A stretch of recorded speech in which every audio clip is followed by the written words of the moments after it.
నమస్తే, welcome to social post legal. డబ్బు అనేది ప్రతి మనిషి జీవితంలో ప్రధాన పాత్ర పోషిస్తుందంటే అతిశయోక్తి లేదు. ఇప్పుడున్నటువంటి సమాజంలో డబ్బు ఉంటేనే ఏ విషయమైనా జరుగుతూ ఉంటుంది. సో ప్రతి మనిషికి అప్పు అనేది తన జీవితంలో ఎక్కడో ఒక చోట ఫేస్ చేసి ఉంటారు, అప్పు చేసిన సందర్భాలు ఉంటాయి. అలా అప్పు చేసిన తర్వాత బ్యాంక్ దగ్గర నుంచి కావచ్చు, లేకపోతే డబ్బులు కన్సల్ట్ అయ్యే వాటి దగ్గర నుంచి కావచ్చు, డబ్బులు అప్పుగా తీసుకుని ఉంటారు. దాని తర్వాత లోన్ రికవరీ ఏజెంట్స్ కానీ బ్యాంక్ వాళ్ళ దగ్గర నుంచి కానీ విపరీతమైన కాల్స్, బ్యాంక్ రికవరీ ఏజెంట్స్ కానీ థర్డ్ పార్టీ ఏజెంట్స్ కొంతమంది మరీ దారుణంగా కాల్స్ చేయడం, ఫోటోలు మార్ఫింగ్ చేయడం, లేకపోతే రిలేటివ్స్కి కాల్స్ చేసి మీ వాళ్ళు అప్పు తీసుకున్నారని చెప్పి హరాస్మెంట్ చేయడం, ఉన్న ఊరు దగ్గరికి వెళ్ళి ఊరిలో వాళ్ళతో చెప్పడం, ఇవన్నీ చాలా సందర్భాల్లో మనం చూస్తూ ఉంటాం. ఈ మధ్య కాలంలో మరీ ఎక్కువైపోతున్నాయి. మరి దీనికి చెక్ పెట్టడానికి చెక్ పాయింట్ ఏంటి? ఈరోజు పూర్తి విషయాలు తెలుసుకుందాం. మనతో పాటు అడ్వకేట్ లక్ష్మీ కట్ట గారు ఉన్నారు. మేడంకి వెల్కమ్ చెప్పేద్దాం. నమస్తే మేడం. నమస్తే. సో ఇప్పుడు మీరు చూసే ఉంటారు, లోన్ రికవరీ ఏజెంట్స్ అనేవాళ్ళు విపరీతంగా టార్చర్ చేయడం, రోజుకు ఒక 100 ఫోన్ కాల్స్ చేయడం, ఫోటోలు మార్ఫింగ్ చేయడం, మన కాంటాక్ట్స్లో ఉన్న వాళ్ళకి కాల్స్ మెసేజ్ చేసి మీ వాళ్ళు ఇలా డబ్బులు తీసుకున్నారు, డబ్బులు తిరిగి ఇవ్వట్లేదు అని చెప్పేసి మెసేజెస్ ఫోన్ కాల్స్ చేయడం, ఇలాంటివన్నీ చేస్తూ ఉంటారు. సో వీటికి చెక్ పాయింట్ ఏంటి మేడం? దీనికి పరిష్కారం ఏంటి?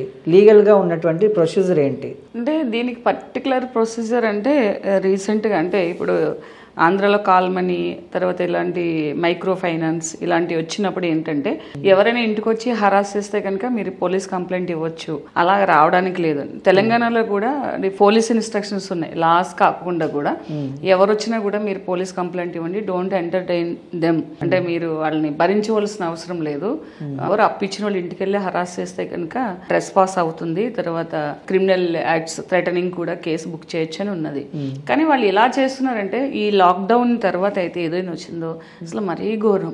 జాబ్స్ లే ఆఫ్ అయిపోవడం, తర్వాత లాక్డౌన్ లో అందరూ కూర్చొని ఏ యాప్ పెడితే ఆ యాప్ లో కొన్ని లోన్ యాప్స్ డౌన్లోడ్ చేయడం, అలాగే పర్సనల్ లోన్స్, క్రెడిట్ కార్డ్స్ ఉంటే వాడేయడం. అప్పుడు ఏంటంటే చాలా మంది క్రెడిట్ కార్డు ఆన్లైన్ లో డౌన్లోడ్ చేసుకొని క్రెడిట్ కార్డు మనీ తీసుకోవడం, మళ్ళీ ఈవినింగ్ వేయడం, అలా కొన్ని చాలా జరిగినాయి అనమాట. నిజంగా చెప్పాలంటే లాక్డౌన్ లో ₹1,00,000 సంపాదించిన వాళ్ళు బిఫోర్ లాక్డౌన్ ఇప్పుడు స్విగ్గీ, జొమాటో అండ్ ర్యాపిడోలు, ఊబర్లో ఇవి కూడా చేస్తున్నారు. ఈవెన్ సాఫ్ట్వేర్ వాళ్ళు కూడా నా దగ్గర కొంతమంది ఉన్నారు. ఇది ఎంత ఘోరం అయిపోయిందంటే ఈ రికవరీ అనేది. యాక్చువల్గా బ్యాంక్ లోన్స్ కూడా అట్లానే ఉన్నాయి. Not only credit cards, app loans and personal loans.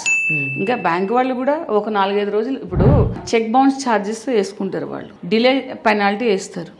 Even though వాళ్ళు చేసే హరాస్మెంట్ ఈవెన్ ₹1000 కోసం కూడా ఎంత ఘోరంగా ఉంటుందంటే మానసికంగా వాళ్ళు ఏం పనులు చేసుకోలేకపోతుంటారు. ఇప్పుడు నా దగ్గర ప్రెసెంట్ ఒక 10 కేసెస్ ఉన్నాయి రిలేటెడ్ దిస్. ఎలా అంటే వాళ్ళు వెంట ఇంటూ డిప్రెషన్, వాళ్ళు వైఫ్ని తిడతారు, పిల్లల్ని తిడతారు, అబ్యూజింగ్ లాంగ్వేజ్, థ్రెటనింగ్, ఇంట్లో ఏదుంటే తీసుకుపోతాం, తలుపులు కొట్టేయడం, ఫొటోస్ వేసి బెదిరించడం. అంటే వీళ్ళకి అట్ ఎనీ కాస్ట్ ఏంటంటే ఇప్పుడు లోన్ తీసుకున్న వాళ్ళకి అర్థం కాని విషయం ఒకటి క్లియర్గా మనం ఇందులో ఏం చెప్పుకోవాలంటే వాళ్ళు ఏమి చేయలేరు. వాళ్ళ ఓన్లీ ఏంటంటే ఈ రోజు ఒక ₹1,00,000 లేకపోతే ఇవాళ 20,000 30,000 రికవరీ వాళ్ళకి ఇచ్చిన ఫైల్స్ నుంచి వాళ్ళు రికవరీ చేసుకుని పట్టుకెళ్ళకపోతే వాళ్ళకి కమిషన్ రాదు. Exactly they are working under the commission. అంటే ఒక ప్రైవేట్ ఏజెన్సీకి ఇస్తే, డిఎస్సికి ఇస్తే ఈ నెల ఇంత రికవరీ చేస్తేనే నీ శాలరీ పడుతుంది, లేకపోతే శాలరీ పడదు. సో దానికి ఏంటంటే డిఫరెంట్ మెంటాలిటీ ఉంటాయి అబ్బాయిలు.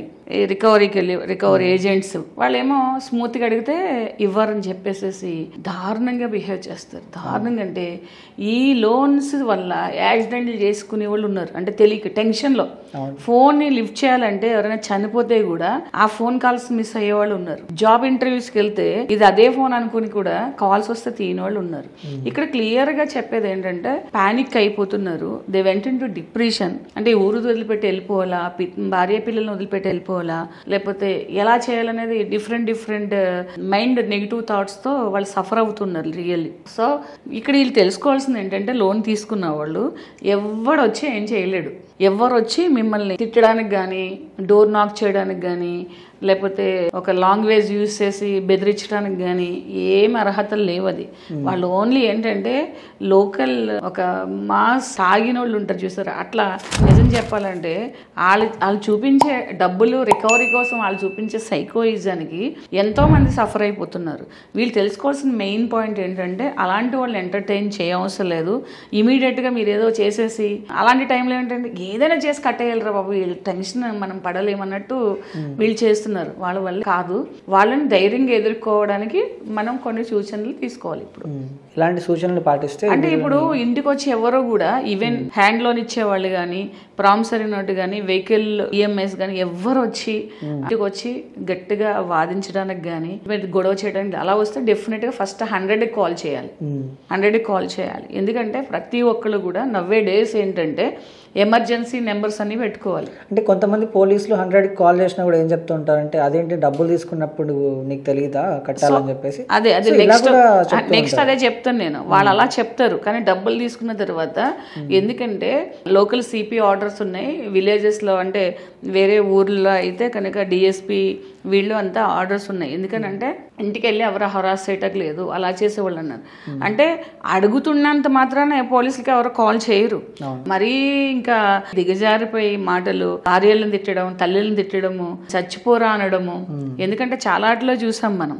అప్పులు పాలైపోయి చనిపోవడం అని అంటే అప్పు తీర్చలేక కాదు, వీళ్ళు పెట్టే టార్చర్ భరించలేక. అంటే ఇప్పుడు లోన్ యాప్స్ తీసుకోవడము చాలా మంది. మొన్న రీసెంట్ గా కూడా ఒక అబ్బాయిని తండ్రి చంపేశాడు, అప్పు చేసి అప్పు తీరట్లేదు, టార్చర్ ఉందని చెప్పేసి. అంటే పానిక్ అవ్వాల్సిన అవసరం లేదు. 100 కాల్స్ కాదు 200 కాల్స్ చేసుకున్నా కూడా కాల్ చేయడం తప్పిస్తే, వాళ్ళు మెంటల్ గా ప్రెజర్ చేయడం తప్పిస్తే వాళ్ళు ఏం చేయలేరు. అల్టిమేట్ గా కట్టకపోతే కోర్టుకి వెళ్ళవలసిందే. ఇప్పుడు వెహికల్ అంటారా, వెహికల్ అంటే కట్టకపోతే రికవరీ తీసుకుంటారు. సో దట్ ఇవన్నీ ఏంటంటే వాళ్ళు అంటారు పోలీసులు, వాళ్ళు అవాయిడ్ చేయడం కోసం.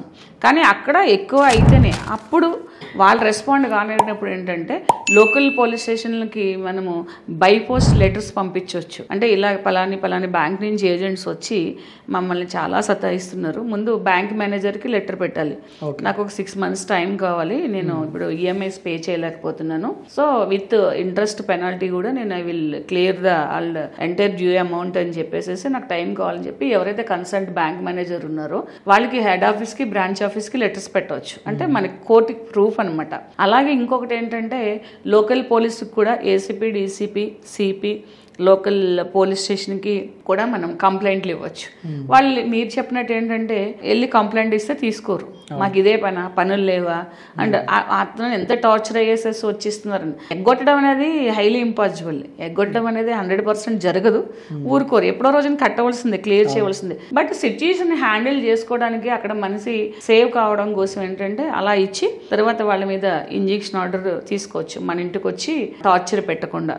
అంటే అప్పుడు చాలా డౌన్ అవుతారు వాళ్ళు. మీద కేసు ఉన్నది సరే, క్రిమినల్ కంప్లైంట్ కూడా తీసుకోవచ్చు. ఎక్కువ చాలా న్యూసెన్స్ చేస్తారు, అది మనం ఈ ఇంటర్వ్యూలో చెప్పలేం. ఎట్లా మాట్లాడతారు, ఇంటికి వచ్చి ఎలా చేస్తారు, నేను ఇంట్లోనే కూర్చుంటానంటారు, ఇట్లా లేకపోతే నువ్వు బండెక్కువ అనేసి ఇలా సతాయిస్తూ ఉంటారు. సో అలాంటి వాళ్ళు ఇంటికి రాకుండా కూడా మనం ఇంజెక్షన్ ఆర్డర్ తీసుకోవచ్చు. ఫర్ టైం బీయింగ్ ఏంటంటే మనం కొన్ని ఇన్స్టాల్మెంట్ కట్టినా కూడా ఒక రోజు లేట్ అయినా కూడా లాస్ట్ ఇన్స్టాల్మెంట్ వాళ్ళు టార్చర్ స్టార్ట్ చేస్తారు. అంటే పెద్ద అమౌంట్ పెండింగ్ ఉంటేనే కాదు, అలాగా చేసిన వాళ్ళకి మరి ఇంకా 2-3 నెలలు కట్టిన వాళ్ళ పరిస్థితి ఎట్లా ఉంటుంది. సో దట్ ఇలాగా చేసుకోవడానికి ఛాన్సెస్, లీగల్ ఛాన్సెస్ ఉన్నాయి. నాకు తెలిసిన మా ఫ్రెండ్ ఒక అమ్మాయి కూడా ఇట్లా సేమ్ సమ్ లోన్ యాప్స్ నుంచో ఎక్కడి నుంచో లోన్ తీసుకుంది. సో లోన్ తీసుకున్నప్పుడు ఆధార్, పాన్ డీటెయిల్స్ అన్నీ ఇస్తారు, ఎక్కడ వాళ్ళ పర్మనెంట్ అడ్రస్ ఇవన్నీ తీసుకుంటారు కదా. అట్లా తీసుకున్న తర్వాత ఒక 2 months 3 months లోన్ కట్టలేదంట. కట్టకపోతే ఐ గాట్ ఎ మెసేజ్, ఏమని, ఆమె ఆధార్ కార్డు ఉంది, ఆమె నేమ్ అండ్ ఆమె ఎక్కడ అడ్రస్ అంటే పర్సనల్ అడ్రస్ ఎక్కడ, వాళ్ళ ఫాదర్ నేమ్ ఏంటి, మదర్ నేమ్ ఏంటి, అన్ని డీటెయిల్స్ ఉన్నాయి. అండ్ అక్కడ నాకు వచ్చిన మెసేజ్ ఏంటంటే ఈ అమ్మాయిని రైల్వే స్టేషన్లో సమ్మన్ ఎవరో రేప్ చేశారు ఈ అమ్మాయిని, సో ఇట్లా పడిపోయి ఉంది, సో మీ కాంటాక్ట్ చూశాను అని చెప్పొచ్చింది. I literally shocked. నిజం అనుకున్నాను నేను. వాళ్ళు 2 రిఫరెన్స్ నెంబర్ అడుగుతారు లోన్ ఇచ్చినప్పుడు. తర్వాత ఏంటంటే అవసరం ఏం చేస్తుందంటే మనల్ని ఎలాగైనా ఆ టైంలో ఆలోచింపజేయదు.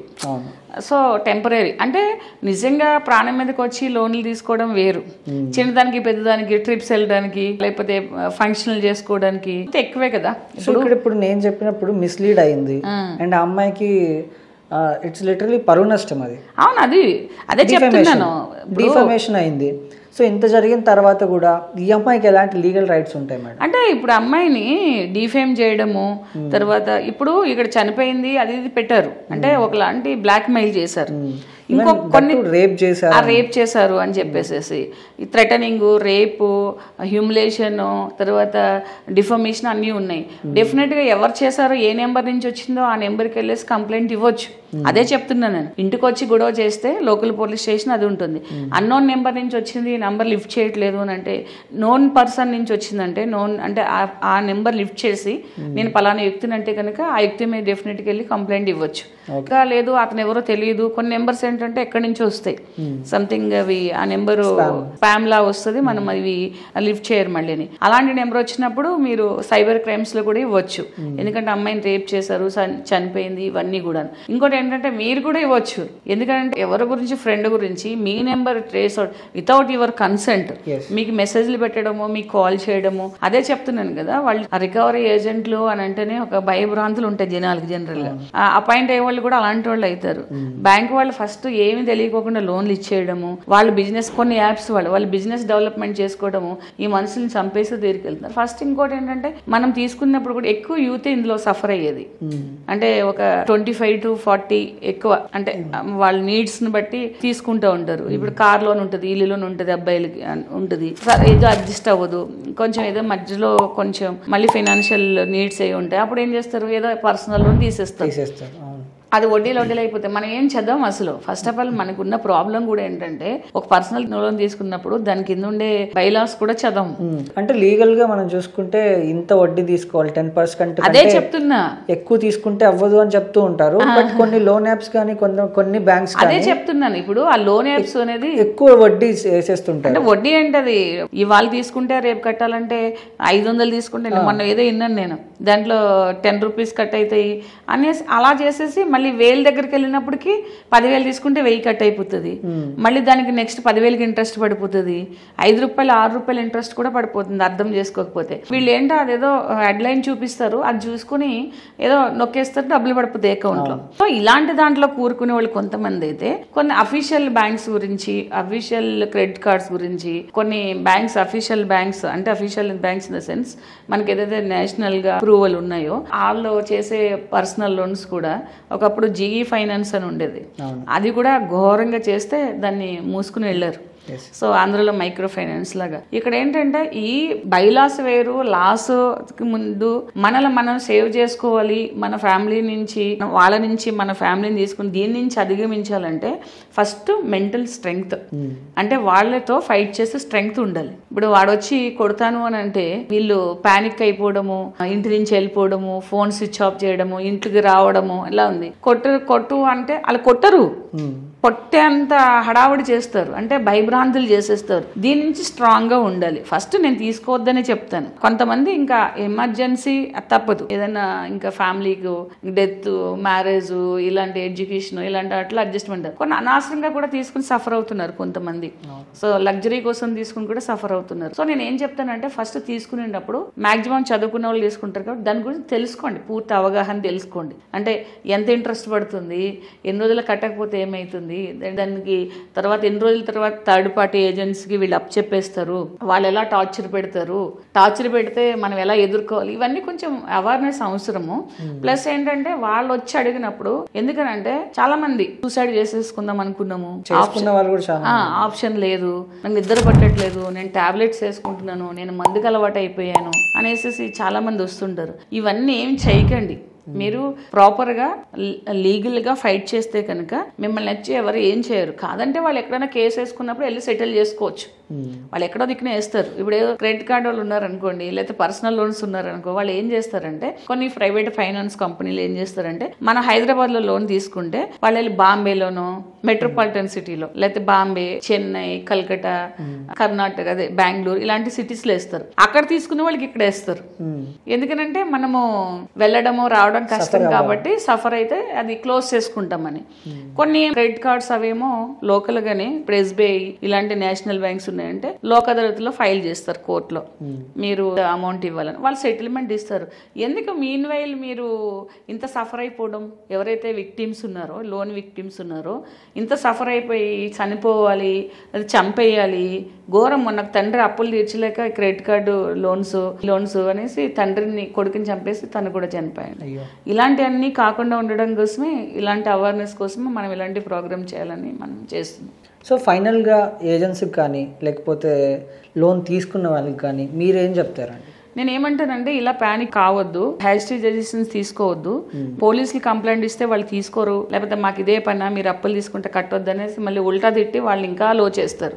అందుకని ఏంటంటే లీగల్గా అడ్వకేట్ని అప్రోచ్ కండి. ఇంటికి వచ్చి మీది ఓన్ హౌస్ అయినా కానీ రెంటెడ్ హౌస్ అయినా కానీ వాళ్ళు వచ్చి మిమ్మల్ని సతాయిస్తుంటే, మిమ్మల్ని థ్రెటన్ చేస్తుంటే, ఇలాంటి భయభ్రాంతికి లోన్ అవ్వకుండా మీరు ఇంజంక్షన్ ఆర్డర్ కూడా తీసుకోవచ్చు. పర్టికులర్ ఏ బ్యాంక్స్ అయితే వాళ్ళు వస్తున్నారో వాళ్ళు రాకుండా ఆ బ్యాంకుని పార్టీ చేసినప్పుడు ఆ బ్యాంక్ నుంచి వచ్చే వాళ్ళు ఎవరికైనా కూడా అది వర్తిస్తుంది. అంటే మీ బ్యాంక్ మీద మేము ఇంజక్షన్ ఆర్డర్ తీసుకున్నాము, కోర్టులో వేసాము, మీరు ఇంటికి రావద్దు, మీరు కాల్ చేసి అడిగినా పర్లేదు కానీ. సో అలాగే ఏంటంటే టైం తీసుకోవచ్చు. మనం టైం తీసుకోమని అడుగుతాం కాబట్టి, అంటే బ్యాంక్ మేనేజర్కి లెటర్లు పెడతాం కాబట్టి కోర్టు కూడా మనకి కేసు నెంబర్ చేయడము, నోటీస్ ఇష్యూ చేయడము చేస్తుంది.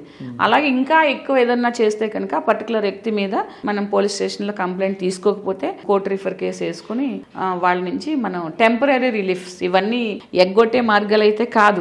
అంటే మీ మెంటల్ ప్రెజర్ తగ్గి ఏ పని మీదైనా కాన్సన్ట్రేట్ చేసి ఆ లోన్ సెటిల్ చేసుకోవడానికి నేను ఇచ్చే రిలీఫ్ అంతే. అంతేగాని దీనివల్ల మనం ఏదో లోన్స్ ఎగ్గొట్టేద్దాము, మనకి చాలా టైం వచ్చేస్తుంది అనేది పెద్ద కాదు. అంటే ఒక సఫిషియంట్ టైం మీకు వస్తే ఒక ఆలోచన చేసి ఆ లోన్ తీసుకోగలుగుతారు, తీర్చే మార్గాలు వెతుక్కోండి. అంతేగాని ఇలా అడ్వకేట్ని అప్రోచ్ కండి. ఫస్ట్ లీగల్గా పోలీస్ స్టేషన్కి వెళ్ళాము, మాకు పోలీస్ స్టేషన్లో ఇలా తిట్టారు అంటే అది కాదు. అడ్వకేట్ దగ్గరికి వెళ్తే ఏదో ఒక సొల్యూషన్ వస్తుంది. డెఫినెట్గా అలా వెళ్ళేసేసి కొంతమంది ఏం అడుగుతున్నారంటే, మాకు ఫ్రీగా చేస్తారా కోర్టు లోక్ అదాలత్లో కానీ లేదంటే న్యాయ సేవ వీటిలో చేస్తారని అంటే, ఇలాంటి వాటిలో అంతగా చేయరు. విక్టిమ్స్ అంటే ఫినాన్షియల్ దాంట్లో మీరు ఇలా కాకుండా మంచి అడ్వకేట్ దగ్గరికి వెళ్ళి ఆ ప్రాబ్లమ్ షార్ట్ అవుట్ చేసుకోవడానికి ట్రై చేయండి. డెఫినెట్గా రిలీఫ్ దొరుకుతుంది. Okay, thank you so much Lakshmi గారు, చాలా బాగా చెప్పారు. సో ఎవరైనా లోన్ తీసుకున్నప్పుడు కానీ లోన్ రికవరీ ఏజెంట్స్ మీ దగ్గరకు వచ్చి మిమ్మల్ని ఇబ్బంది పెట్టినప్పుడు కానీ అసలు పానిక్ అవ్వకుండా, భయపడకుండా వాళ్ళని ఎదిరించి మాట్లాడడం, అంటే ఈ టైంలో కాదు, ఈ టైం దాకా నాకు టైం ఇవ్వాలి, దాని తర్వాత నేను కడతానని తెలుసుకోండి. అండ్ మీకు లీగల్గా చాలా అవేర్నెస్ పెంచుకోవడం అనేది చాలా ఇంపార్టెంట్. లీగల్గా మీకు ఎన్నో అవకాశాలు ఉన్నాయి, వాటిని సద్వినియోగం చేసుకొని ఏదైతే లోన్స్ తీసుకున్నప్పుడు కానీ లేకపోతే బ్యాంక్ రికవరీ ఏజెంట్స్ దగ్గర నుంచి ఏజెంట్స్ దగ్గర నుంచి మీకు థ్రెటనింగ్ కాల్స్ కానీ వాళ్ళు మిమ్మల్ని భయపెట్టడం కానీ వచ్చినప్పుడు లీగల్గా ఉన్నటువంటి అంశాలను యూజ్ చేసుకొని ఫ్యూచర్లో ఇబ్బందులు పడకుండా ఉంటారని ఇలాంటి మేము ప్రోగ్రామ్స్ చేయడం జరిగింది. సో ఇలాంటి మరిన్ని లీగల్ అంశాల గురించి సోషల్ పోస్ట్ లీగల్ని ఛానల్ని సబ్స్క్రైబ్ చేసుకోండి అండ్ పక్కనే ఉన్నటువంటి బెల్ ఐకాన్ని కూడా యాక్టివేట్ చేసుకోండి. Thank you.